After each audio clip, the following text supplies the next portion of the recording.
Just wanted to do a quick video here on what's been happening between Lebanon and Israel.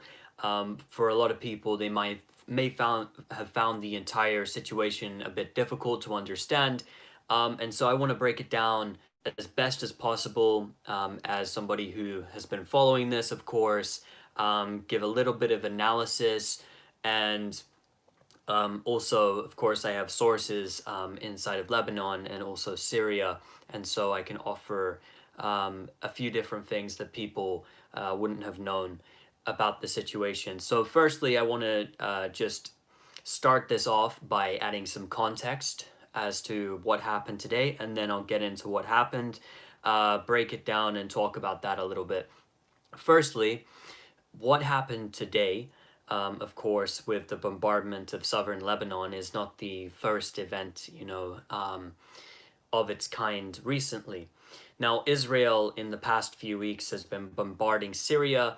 Of course, it's been shooting at Palestinians, crossing the fence with Gaza and going in, raising up lands. In the past few days, Israel has struck Lebanon, it's struck Syria, and it's also fired off at Gazan fishermen past the Gazan fence, as well, the separation fence, and went in with its D9 bulldozers and attacked and destroyed agricultural land. Of course, also the crimes have been ongoing in the West Bank against normal civilians, Palestinian civilians in the West Bank, as they always are. These arrest campaigns, the arrest campaigns have also been taking place inside of Jerusalem al-Quds as well.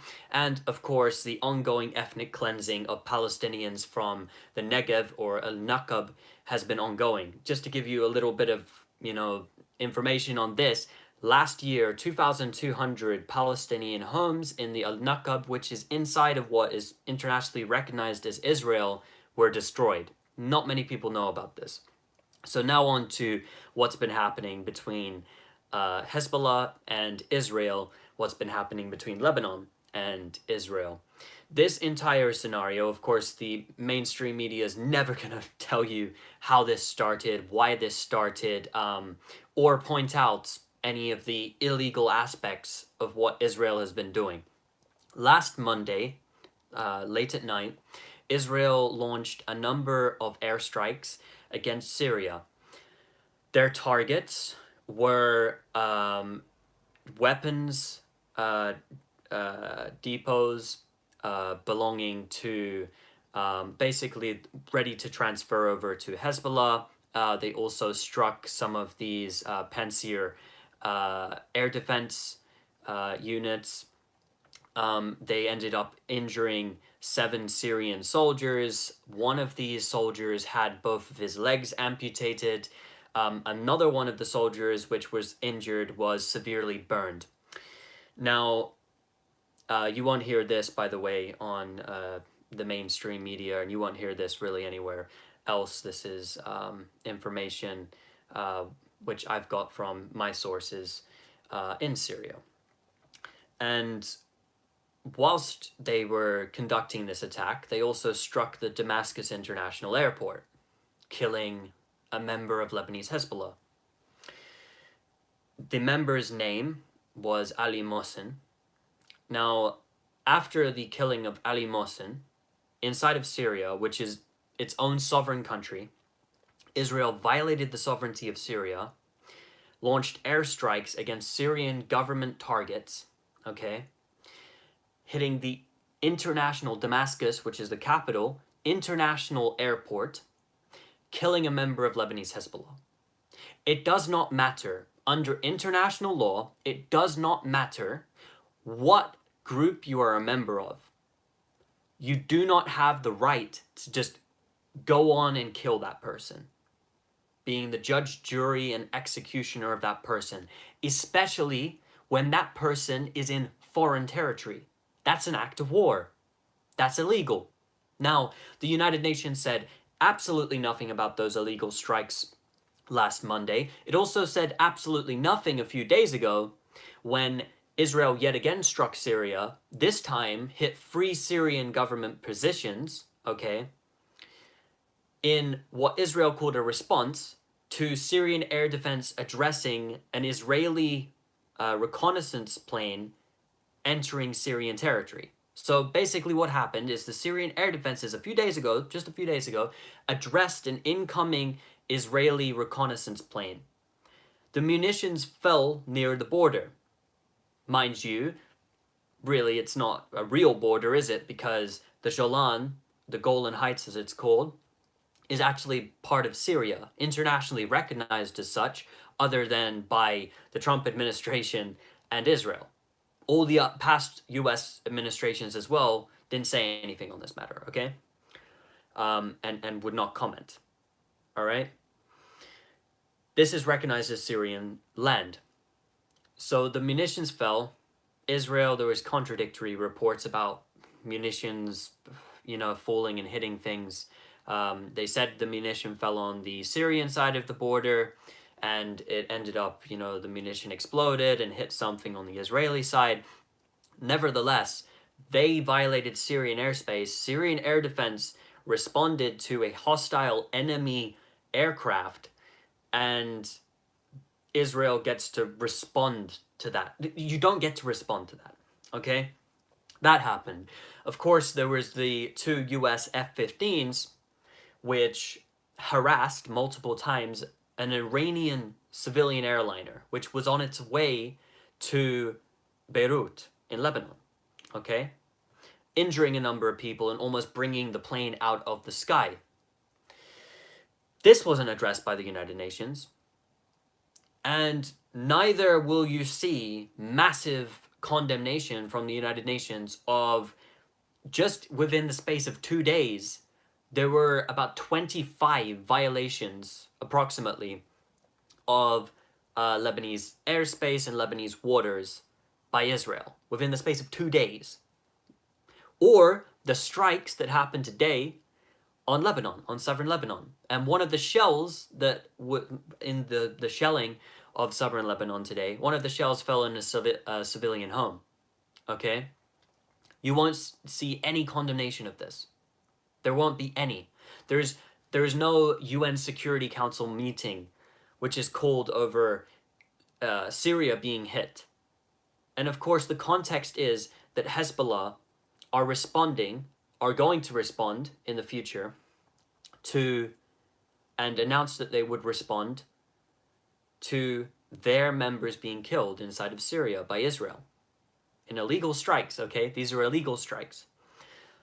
This was stated from last year when the Secretary General of Hezbollah, Lebanese Hezbollah, Sayyid Hassan Nasrallah, he gave a speech in August of last year in which he said, this was the following the killing of 2 Hezbollah members inside of Syria, he said that we will respond now, and they did in September, and we will respond to Israel if it does in the future kill any of our members in Syria. And he changed the rules of engagement. He said, and this is very key because I will explain what happened today, and remember this, he said that we will respond to Israel and not in the Sheba farms. He said that very, very explicitly. We will respond to Israel. They have to wait for us. They will have to wait for our response, and not in the Sheba farms. Okay? This is what he says. Now, after that, everyone was awaiting an Israeli response. Israel doesn't normally claim these sort of attacks it does in Syria. And so what we saw is that Israel was saying, we didn't mean to kill, this Hezbollah member, even though they didn't officially make any comments on those attacks, but they were so scared that they said, we didn't mean to kill this Hezbollah member. They reportedly sent a letter which Hezbollah did say that, was sent to them via the United Nations, which they rejected, even having, being given by Israel, with Israel, reportedly calling on them to, halt and not do anything. Okay, today, this leads us up to today. So let's talk about what's been happening today. I've been on here a little bit. There's some people now in this live stream. Today, there was a number of different contradictory reports which came out. And we saw, of course, the videos emerging, if anyone was following it, out of South Lebanon, of Israel, basically in the Sheba Farms area, firing into southern Lebanon. These are the only videos we saw, and reports that a Coronet rocket, a guided anti-tank munition, was fired at an Israeli vehicle. And Israel, responded. That's by, shooting, these gas bombs in order to basically provide themselves cover and the rest of it. Israel, I'm going to tell you Israel's account of it. Israel initially said that there was an attack on their forces, a cross-border attack on their forces in the Sheba Farms. And that basically what had happened was that there was this is Israeli media, an anti-tank missile had been fired. They started this. From what I can tell from my research, they started this because even the Lebanese channels, they picked it up, the claim that an anti-tank missile was fired at an Israeli vehicle from Israeli media. They quoted Israeli media. They then sort of backtracked and didn't really speak much about that. They then spoke about how there was a group of, first they said 5 Hezbollah members, they described them as, which crossed over the border and Israel fired at. Later on, there were claims that were coming out. Of course, the Israeli media constantly contradicts itself, saying that the anti-tank rocket, which was fired, missed, and the group of Hezbollah members fled, all right, under Israeli fire. Then there was this myth which was created that the Hezbollah members were all eliminated, and there was around 5 to 6 of them at that point in different reports that I saw come out, all right?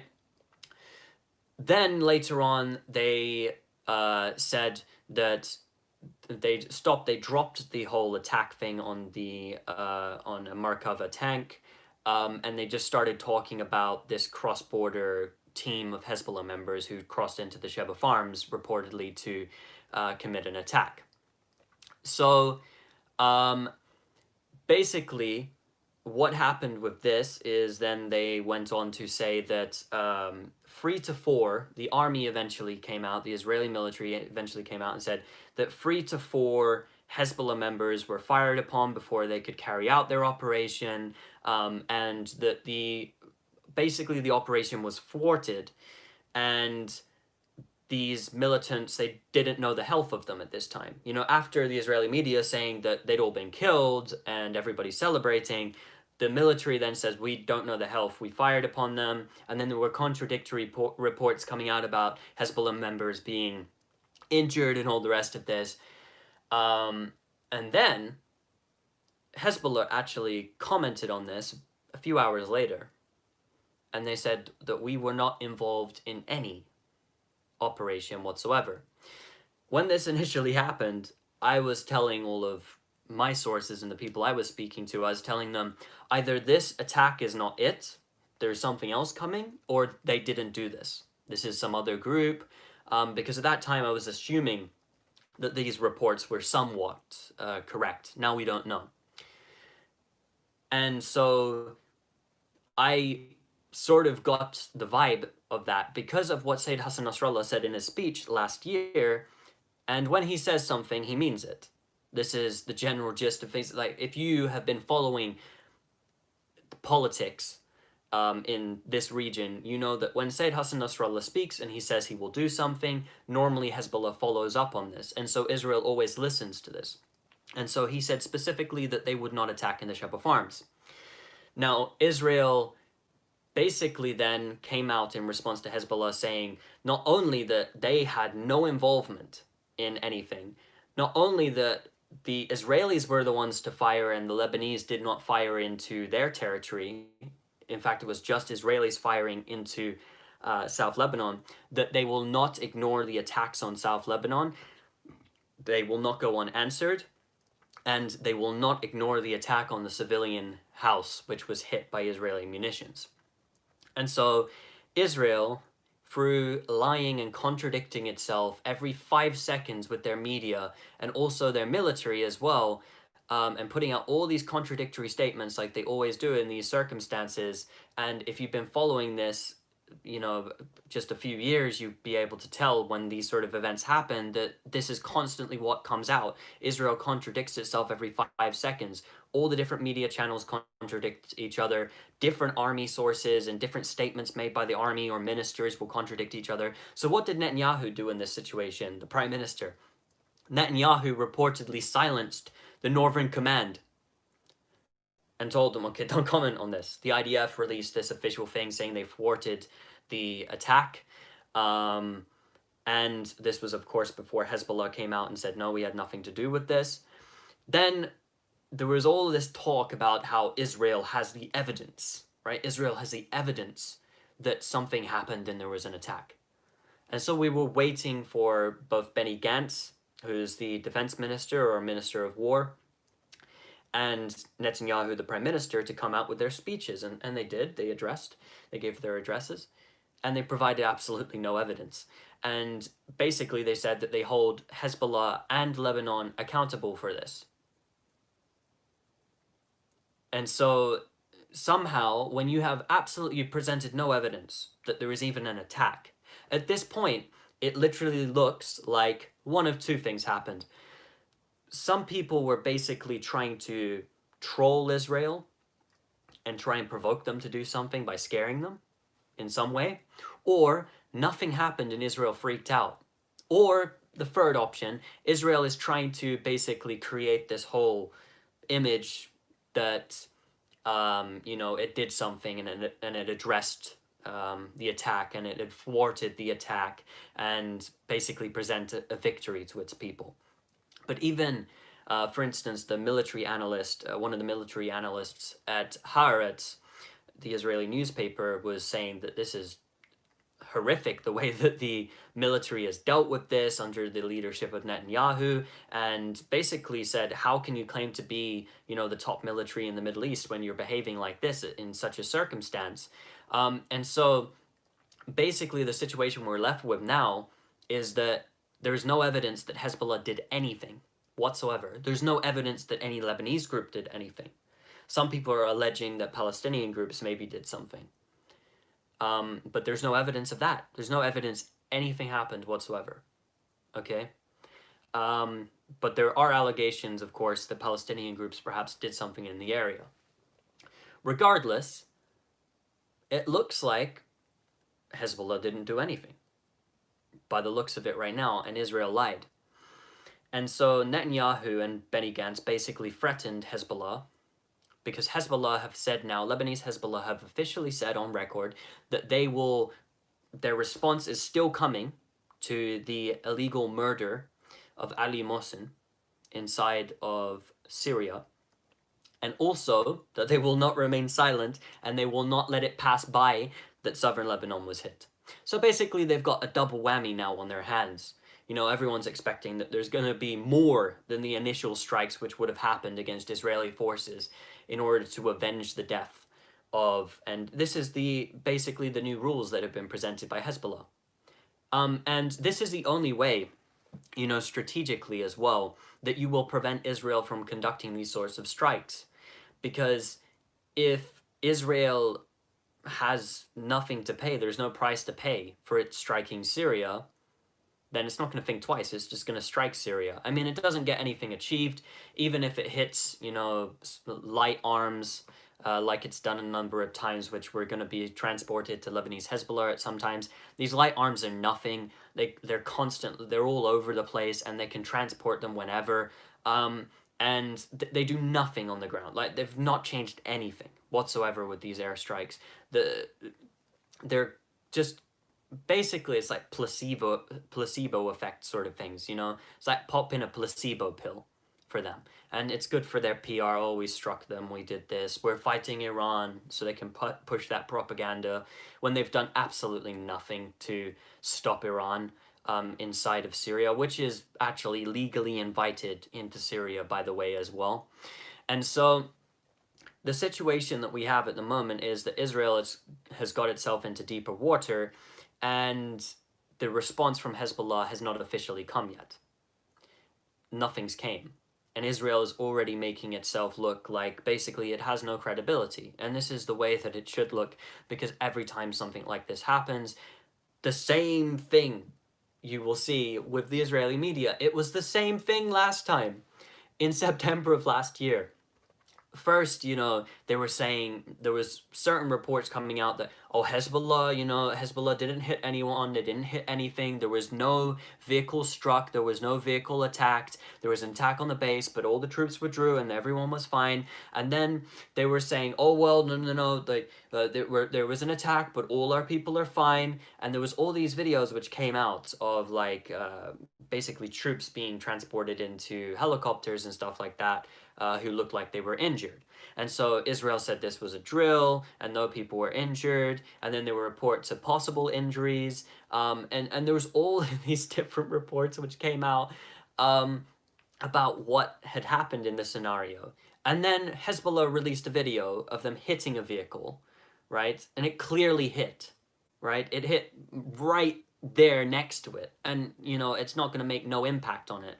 And then Israel tried to release this video of some vehicle driving past a certain point in order to prove that nothing had happened. And it's virtually impossible with these types of munitions that they fired that the vehicle would still be driving like that. All right? And, even if it did, the contradictory nature of what they reported and the fact that they basically BS'd their way, and Netanyahu BS'd his way out of having to actually do anything against Lebanon because they're weak and they didn't want to have to tangle with Hezbollah, because they know that they will lose huge amounts of troops, that Hezbollah can actually hit real targets, and it's a real war if they go and enter into a war with Lebanese Hezbollah. So what do? They go after Palestinians and Palestinian groups, and they go after Gaza because they know going after Gaza is not that big of a price to pay in return. So that's why they go after the Palestinians, and that's why they switched to going into the Gaza Strip after they got defeated in Lebanon. And it really was a defeat, because in the fact that Israel saw that it was paying a huge price and it withdrew. I mean, it could have went further if it wanted to, but it didn't want to get tied up in all of that. And so the situation as it stands now is that there's no evidence that anything happened, and it looks like Israel basically shit its pants and fired off into southern Lebanon for whatever reason. Maybe because they were scared, maybe because another group did something. We have no idea at the moment in terms of verifying it. What is interesting, though, is that Israel, following this, in the hours following everything, when a sort of calm returned along the border area on both sides, Israel, it had so much presence in Lebanese airspace that it was insane. This was being observed, of course, by air defenses from Syria, that, there was so much presence inside of the of South Lebanon that they were going ballistic. They were going nuts. They were thinking, okay, what's coming next? What's coming next? And see, when they release statements which have such contradictory nature, what do you expect? What do you expect? Like, that people believe them? I mean, Israelis still believe them. I saw the Israelis and Israeli Twitter accounts bragging about all the things that happened today, and then only to really hang their heads in shame. And here's the thing. When these things happen, if you continually lie and lie and lie and lie, eventually you're open to getting caught up in your lies. Because when you put out this sort of information, don't you expect that someone's going to capitalize on it? Of course they are. And so the situation as it remains is that there has been no official response, and there will be. Israel claims, and mind you, the claims from Netanyahu and Benny Gantz that, oh, Hezbollah will feel the wrath of Israel, basically what they were saying. Oh, they're underestimating our capabilities to defend ourselves and what we will do to them and all the rest of it, right? Speaking tough talk after they got sort of embarrassed. They said very similar things the days before. I was actually reporting on a news piece today, or used a headline which came up for the Times of Israel, And it was reported throughout the media as well, especially in the Israeli media, that Israel was saying, well, it bears Lebanon and Syria as responsible for any attacks which come from their territory onto Israeli territory, right? And basically saying that they're going to do something. And see, today, in light of what happened, if it was truly an attack, why didn't they respond? And and Netanyahu says he holds Lebanon and Hezbollah accountable, yet can't provide any evidence of anything actually having happened. And we haven't been presented with that up until this point, so we don't know that anything happened. And even if something did happen, the likelihood of it actually being Hezbollah is very, very slight in this scenario, because normally they would openly announce something like this. And I don't think it was Hezbollah simply that they did anything, simply because Sayyid Hassan Nasrallah did say last year in August that the responses will not come in the Sheba Farms. And the Sheba Farms, by the way, is recognized by Lebanon as, and this is, you know, the Lebanese government recognizes it as its own territory and is considered as illegally occupied by Israel. Okay, so this area is disputed, and therefore Hezbollah takes the stance of, as long as the Lebanese government states that this is Lebanese land, then under international law we have the right to go and fight and take this, because that's what it is. It's occupied land, and you can, via resistance, expel them. Like, for instance, what happened in 2000, the year 2000, when the Israelis withdrew from southern Lebanon. Okay? And so, with this entire situation, it has really shown Israel, their media, their military, you know, the leadership, to just be, just contradict themselves every 5 seconds, to not have one unified stance or narrative on anything, and it has discredited them big time, in my opinion. And it shows it as clear as day at this moment that these sort of diversions don't work. And so what we will see in the coming days is something big. But I want to highlight the fact that this could all be solved if Hezbollah didn't actually have to respond to anything. See, if Hezbollah didn't actually have to physically respond, right, and the international community would do something if Israel, when Israel strikes Syria, they came together, you know, and there was a punishment, then Hezbollah wouldn't have to change the rules of engagement to having to respond to things in order to keep their members safe, okay? And you can bang on about, oh, well, Hezbollah is a terrorist organization prescribed in such countries, and Israel considers it a terrorist organization.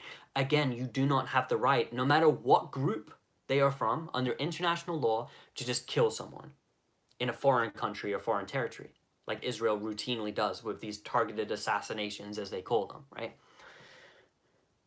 You know, it's just ridiculous. Oh, well, we're going to get a terrorist. But, like, what imminent threat did Ali Mohsen pose to Israel? Nothing whatsoever. And perhaps they didn't actually want to target him, and they didn't look for this. But with Hezbollah actually responding and this sort of thing happening, and there being sort of this PR catastrophe inside of Israel for Netanyahu, right, then they will think twice about striking targets in Syria. So it's rational. From the perspective of Hezbollah, one, they're going to think twice about where they're hitting and whether they will possibly hit Lebanese Hezbollah members. And also they're going to think twice about striking different areas inside of Syria as well, out of fear of who they're going to hit. And if the international community actually intervened and did something, then we wouldn't have this situation here.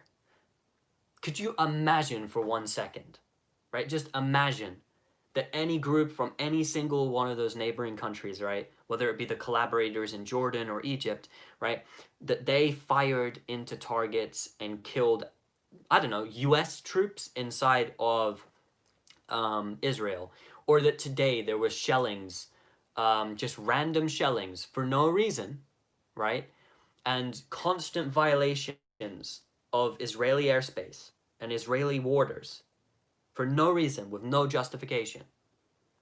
You wouldn't hear, it would be non-stop. We wouldn't stop hearing about it. The whining would be to the roof. They'll probably call UN Security Council resolutions about it, meetings about it. You wouldn't stop hearing about it. But when it happens to Lebanese, when it happens to Syrians, when it happens to Palestinians, you don't hear it. You don't hear anything. And that's the problem. If you want all this stuff to go away, international community, grow a bunch of balls. Hold them accountable. Stop being scared of the United States. So that's all I really have to say on the issue. If anyone's got any questions, I sort of went on a rant there. I try to put it in best context as possible because it's quite late here at the moment. So, you know, a little bit tired. So I've been trying to put it into perspective here. If anyone has any questions about what's going on, I'd be happy to try and answer them for you here. And then I'm gonna basically get out of here.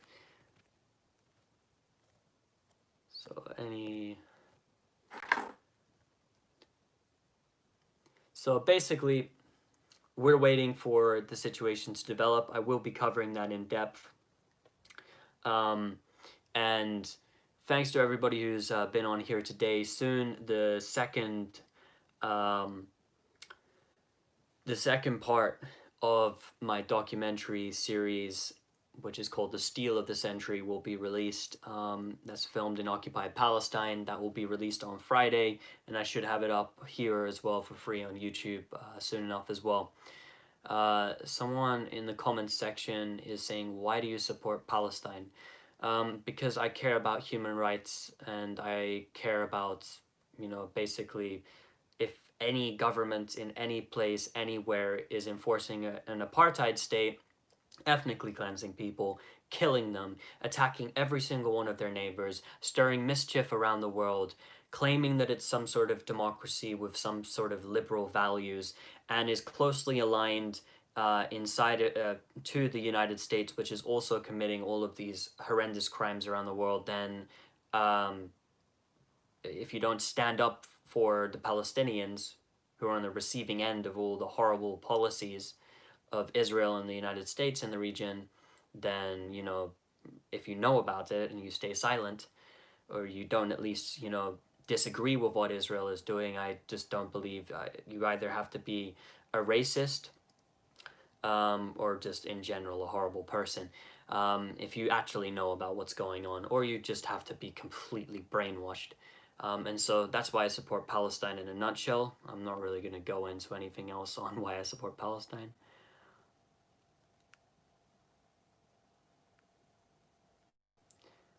Anything else here? Basically, there's a bunch of questions about all different things. If anyone's got any questions about what's been going on in Lebanon, what's been going on with strikes in Syria, then I'm happy to answer any of those questions. Anything pertaining to what's really happening now. If not, these other questions, I will address them at other times. I'll take questions from people about different subjects. But if it's not really relating to this whole topic, then I'm going to sort of end this live stream now. And I will be putting up different videos on this subject as well, sort of breaking it down. But I thought that someone asked a question about, what do you think about the third temple? It's some kooky Zionists believe that they will build a third temple where Masjid al-Aqsa stands. And again, I don't really want to get into that. It's not, I mean, if they knock down Masjid al-Aqsa, then, you know, it's going to be a big issue, of course, and it's going to cause a war. But, because every Muslim on earth will go and attack Israel at that point. But, you know, it's a bunch of kooky Zionists, and Israel's not going to do it anytime soon. So try and build a third temple or anything like that.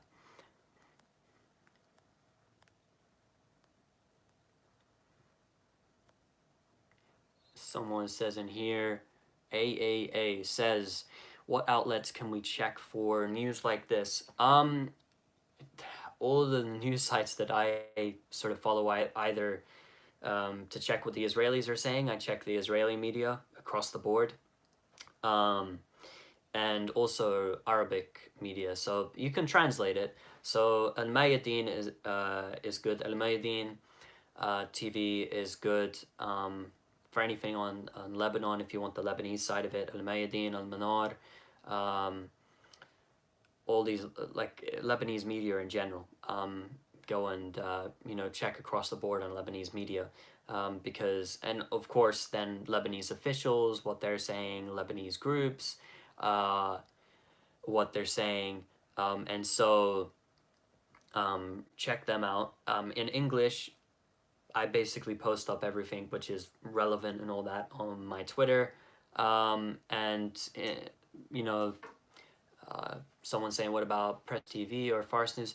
Yeah, okay, they'll post up, I'm talking about if you want very specific things and by the minute sort of updates and stuff like that.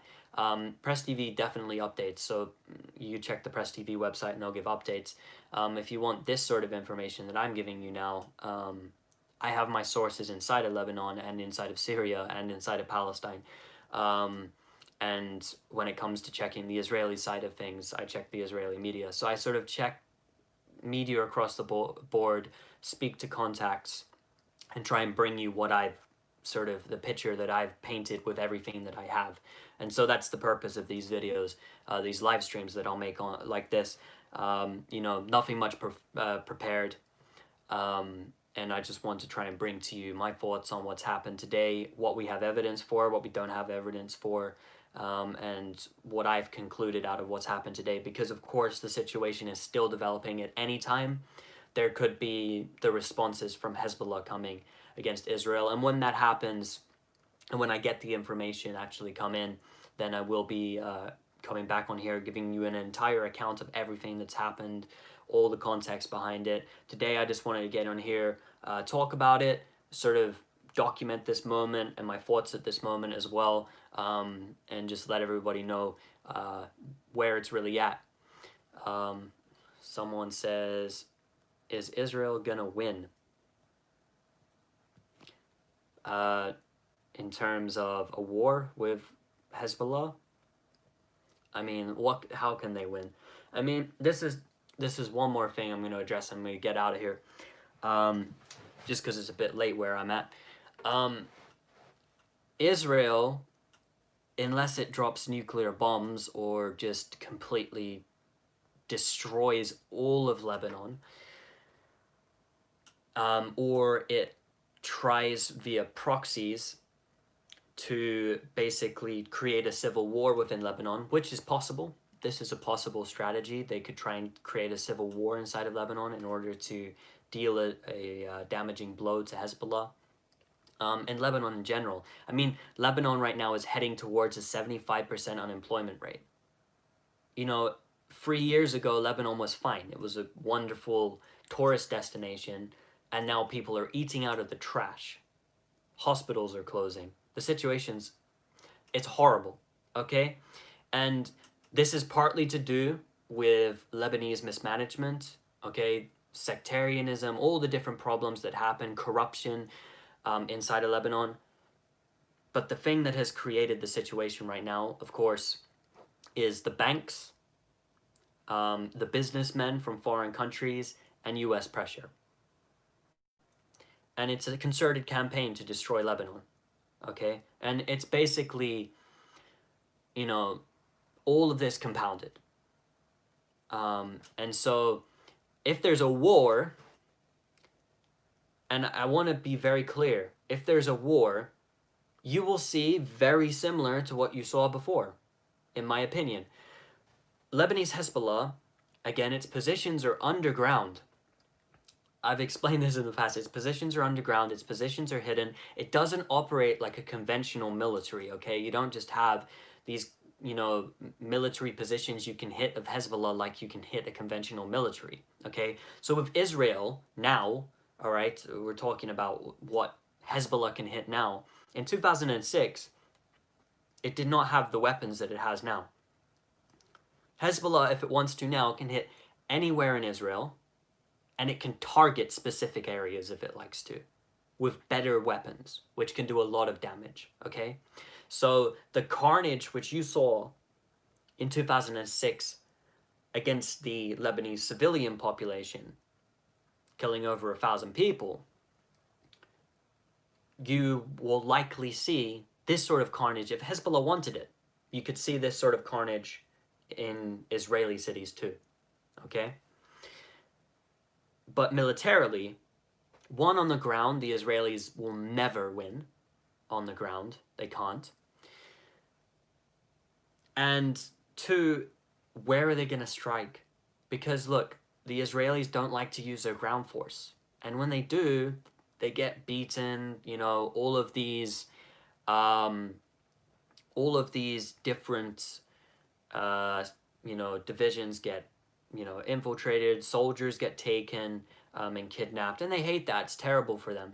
So they won't actually engage on the ground. Like in 2014, they engaged on the ground with Hamas and Islamic Jihad in the Gaza Strip, and they lost 67 soldiers, 300 plus soldiers were injured, and every time they just withdraw the troops. If anything was hit, any of their tanks were hit and destroyed by Hamas, then they'd fire white phosphorus clouds in, you know, they kill their troops, right?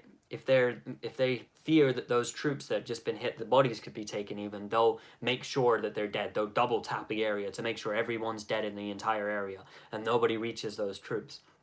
The way they fight, they can't win like in a conventional war situation. They're fighting guerrillas, basically. You know, it's guerrilla warfare tactics on the ground. People who are willing and ready to die and would love the opportunity to be martyred fighting for their country. And so they're a fully fledged resistance movement, born and bred, these Lebanese fighters who are defending their homeland. That's what they believe in their heart. And they believe that they will be basically rewarded by God for what they're doing.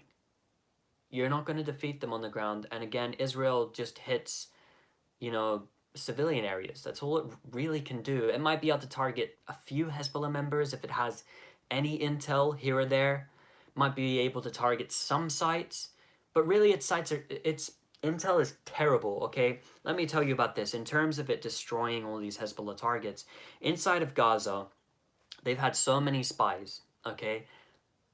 When Hamas and Islamic Jihad and even the smaller groups go to fire rockets at Israel, how often does Israel know where that rocket site is and hit it before it's, with an airstrike before it fires off? Okay? And Gaza is a territory which they literally own. Okay? Drones 24/7 going above. Okay? But again, Hamas, all their positions are underground. Islamic Jihad, everything of any worth is underground. They protect themselves. They don't have these conventional military bases here and there and all that crap. No, they're not like Israel in that way. And so Israel doesn't have the balls to confront them on the ground and lose thousands of its soldiers in order to do it. It won't do it. And so it can't beat them. So eventually it will withdraw. And the only thing it can really do is kill thousands of civilians. That's it. You know, it's not going to win a war against Hezbollah. And Hezbollah can really hit Israel hard. So I don't believe that Israel could win the war. I don't believe, unless it was to go ballistic, I don't know, use nuclear weapons, I just can't see it winning. I mean, the only way is if they just killed millions of people. I mean, they could do it, technically. I mean, they could kill hundreds of thousands of civilians. They could reduce Beirut to rubble. We know that they can do it. I mean, they have enough munitions to do it. Okay.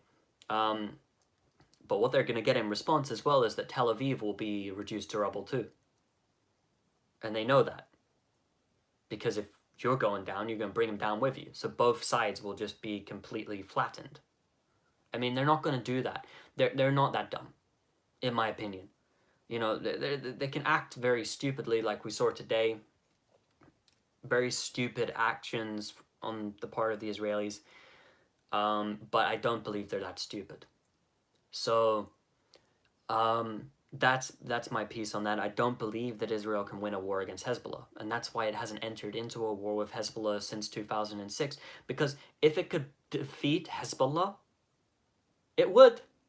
But it can't, okay? And if it could defeat Hamas and Islamic Jihad without that big of a price, it would. Would go in there and it would do that. If it could defeat them. you know, without that big of a price, but it's not going to. And I mean, Gaza, if they can't even go into Gaza and out Hamas and Islamic Jihad, just giving you this scenario, if they can't even go into Gaza and out Islamic Jihad and Hamas, which are nowhere near as powerful as Hezbollah, what makes you think they're going to do it in Lebanon and go for Hezbollah?